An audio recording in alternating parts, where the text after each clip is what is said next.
Namaskar friends, this is NJ, your host on this channel. So guys, in this video we will have our discussion on this most pressing question or the most searched question, which is about that amidst this ongoing tussle or issue happening between US and China over the tariffs, that who is going to blink first. Because guys, even if you will watch any of the news discussion, so majority of the news anchor and journalist, whomsoever they are calling in as an expert for the discussion, for their inputs, all of them are asking the same question, that who you think is going to bend first. So guys, in this video we will have our discussion on that, just because guys, even from the astrology point of view as well, so all of that sudden development which is happening right now, it can also be aligned with the major planetary shift which has taken place, like Saturn, which has just entered in the sign of the Pisces, and we are headed towards the month of the May, when Jupiter and Rahu Ketu will also shift signs. And even right now, at the time when I am recording this video, Saturn and Rahu are also conjunct in the sign of the Pisces. Mercury is also debilitated, and the overall planetary alignments is somehow indicating towards these kind of situation only, which will leave the world in a very perplexing kind of situation. Everyone is left in doldrums and you do not know what to expect. Like, I'm recording this video on Sunday evening. Now on Monday morning, what kind of news will start coming in? You cannot expect anything. So in this video guys, I have made a few slides, and based on that we will try to have our discussion on that. And one thing which I want to make it clear, it's not coming from a place of whether I like Donald Trump or I do not like Donald Trump, whether I am in support of China or whether I do not support China. It's a purely astrological discussion, and whatsoever slides I will be sharing you over here, just to create a kind of a foundation for this discussion. All of that has been taken out from trusted sources. So guys, the very first slide over here, like, which actually have been doing the rounds in majority of the social media handles, where one of the Chinese minister, she shared a 50-second bite of Mao Zedong, and in which, like, amidst when, like, during the time of the Korean War, where China was like supporting like North Korea, and US was supporting South Korea, and they both came head on with each other. So that bite is also circulating right now. Now guys, if you have to look at it from India's point of view first, so India also has like imposed a ban on majority of the Chinese investments. It happened in 2020 after a standoff or a conflict between the two sides on the border. So, and if we will move forward to Canada, because where I'm living right now, so even in Canada guys, it's just like that, because US, Canada, they all are a part of the Five Eyes. And if US is having an issue with a country, so there's a high possibility that its allied countries will also behave in a similar fashion. Their statements will also resonate the same colors. Now that is a different case. Like, ever since like Donald Trump has started like treating Canada as a step brother, like even eyeing Canada as the 51st state. So I do not know how much this statement holds the water right now in the current circumstances. But I guess in 2022 it happened, where, like, I live in Vancouver. Even I came across this news where the Canadian authorities accused China for running Chinese police stations in Vancouver in Canada. And also the Huawei executive, she was also detained. So that was also the news. So if we were to say about the kind of relation which Canada has with China, so it has also gone through some sensitive times. Now just because elections are due, now it will a lot be dependent on that, whether the liberal, conservative, who will be presiding over for the next tenure, who will be coming to power, and over that the terms with China might be decided again. Now when we talk about Philippines, Japan, so yes, Philippines, they keep on like accusing China for bullying, especially like it was also in the news where like Philippines accuses Chinese Navy of aggressive actions. And also like Japan and China, they also have some dispute over certain islands as well. Now guys, when we talk about the US ban Huawei, I already talked about it. So US argued that Huawei's equipment could be used by the Chinese government for surveillance or espionage. In response, several countries including the United Kingdom, Australia and New Zealand announced bans on Huawei equipment in their 5G networks. Now guys, see, just because like whenever Donald Trump is talking about the fentanyl, and he actually made it as the opening statement to come hard on China. Now see, the way I say that even the karma, the cycle of the karma. So but again, we cannot accuse US of that, but the British from the West only, they also did the same, like the opium war which happened, where the Chinese people, the innocent Chinese civilians, were made addicted to the opium use as well, and which led to the opium war as well. So just like that, what was done to them, now they are doing the same and supplying the same kind of drugs to the West only. Now guys, recently in the news, this guy Kevin O'Leary, he's also like, he even went to an extent like that he even asked that okay, 140% is 145 is not enough, we need to put like 50% tariff on China because of all the like kind of cheating, stealing and all those kind of things which he accused China of. So all of that we have discussed so far. So now guys, it brings to the next slide, and the man of the honor, Donald Trump.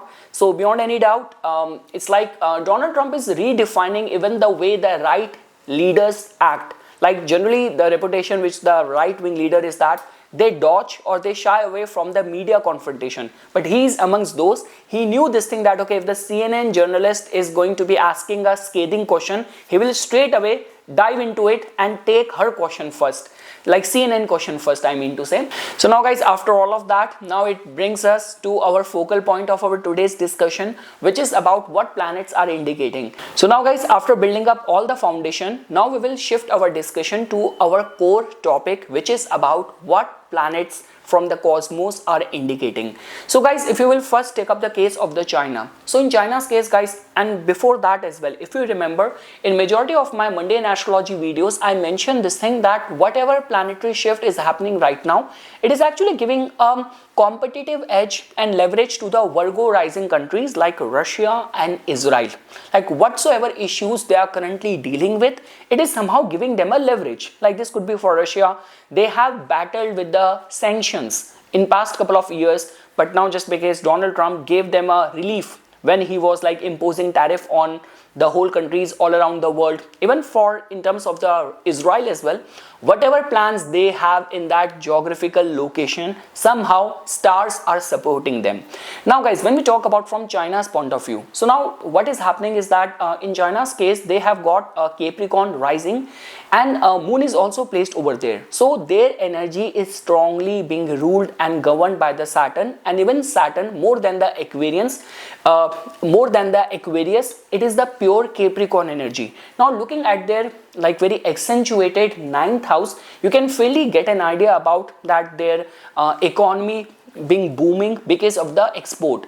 But now guys, comes the question over here is that because Saturn in their case is going to be transiting in their 3rd house, over there Rahu is already placed over there, so that in itself indicates tension between the trading partners. And the second thing is that guys, before even predicting or doing any of the assessment on the transit, on the dashas, what matters most is understanding the pulse of that chart. In the China's case, if you will see, their ascendant lord Saturn is placed in the 8th house. It is not considered as a very good sign, and I guess that is the only reason majority of the scholars are predicting this thing, that the way USSR was partitioned in the 90s, so China has the same fate impending for it. Like a lot many scholars are predicting about it, because see guys, like whatever right now US is dealing with, like whatever is happening because of these major transition which Donald Trump is making the whole country go through, and the ripple effect of that is the whole world economy is also bleeding because of that.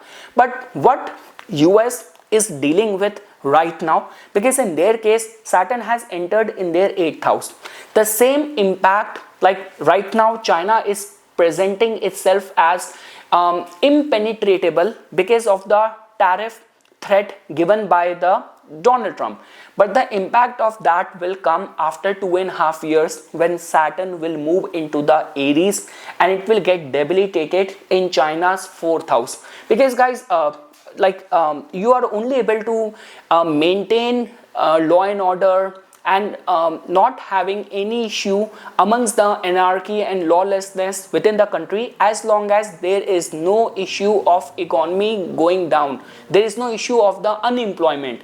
But whatever is happening right now, the impact of that will come, or majorly and adversely will come to China when Saturn will make its move at the beginning of the 2028, when Saturn will get debilitated in their 4th house. And again guys, all that which majority of the astrologers are predicting, if I were to connect planets with it, so it just like that, Saturn's next transit after the Aries, when it will happen in the Taurus sign, so it will happen in Feb 2030. And Saturn will not only enter in the sign of the Taurus, the minute it will enter over there, it will get conjunct with Ketu. So Saturn Ketu conjunction in Feb 2030, which in China's case will happen in the 5th house, is not at all a good news. So yes guys, and when we talk about from the USA's point of view, so guys, whatever is happening right now, obviously the immediate impact of that does not look very good for the economy, for the employment and other concerns, like the way there have been those news where people are saying this thing, that now whatever changes like Donald Trump is imposing, because of that it is going to cost additional $400 a month to every household in America. So whatever is happening right now, but if you will ask me from a larger picture point of view, I'm not seeing it having a major dent. Yes, this transit of Saturn is difficult for US, and it's not only the planet Saturn but also the Rahu Ketu nodal axis as well, when Ketu will enter in the 1st house.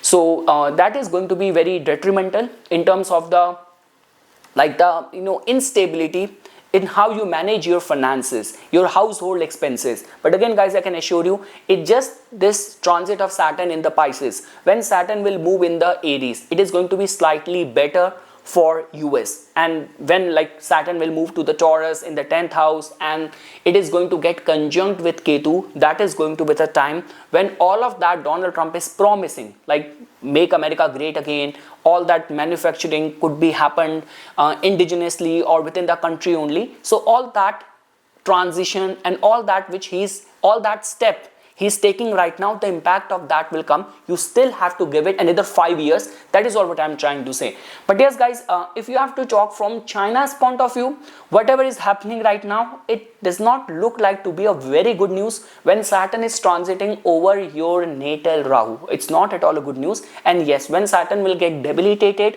so 2028, so the main impact, like whatever like US is dealing right now, China will have to face the same weather, but that will happen when Saturn will make its move to the Aries sign. And yes guys, beyond any doubt, we still have to wait for the major and the most sought after transit, which is going to be of the Mars, the next transit of the Mars, when it will enter in the Leo sign and it is going to get conjunct with Ketu. In USA's chart, it is going to be taking place in the 1st house. So again guys, all of that which I am telling over here, it's not coming from a place of what impression I have for these countries and these politicians. It's just like that I'm purely talking it from astrological point of view as well. Like whatever I'm saying, because of the ChatGPT and all, now you can do a proper research of the countries, and when the major like revolution happened, when the major transformation happened, when depression happened, so what was the planetary shift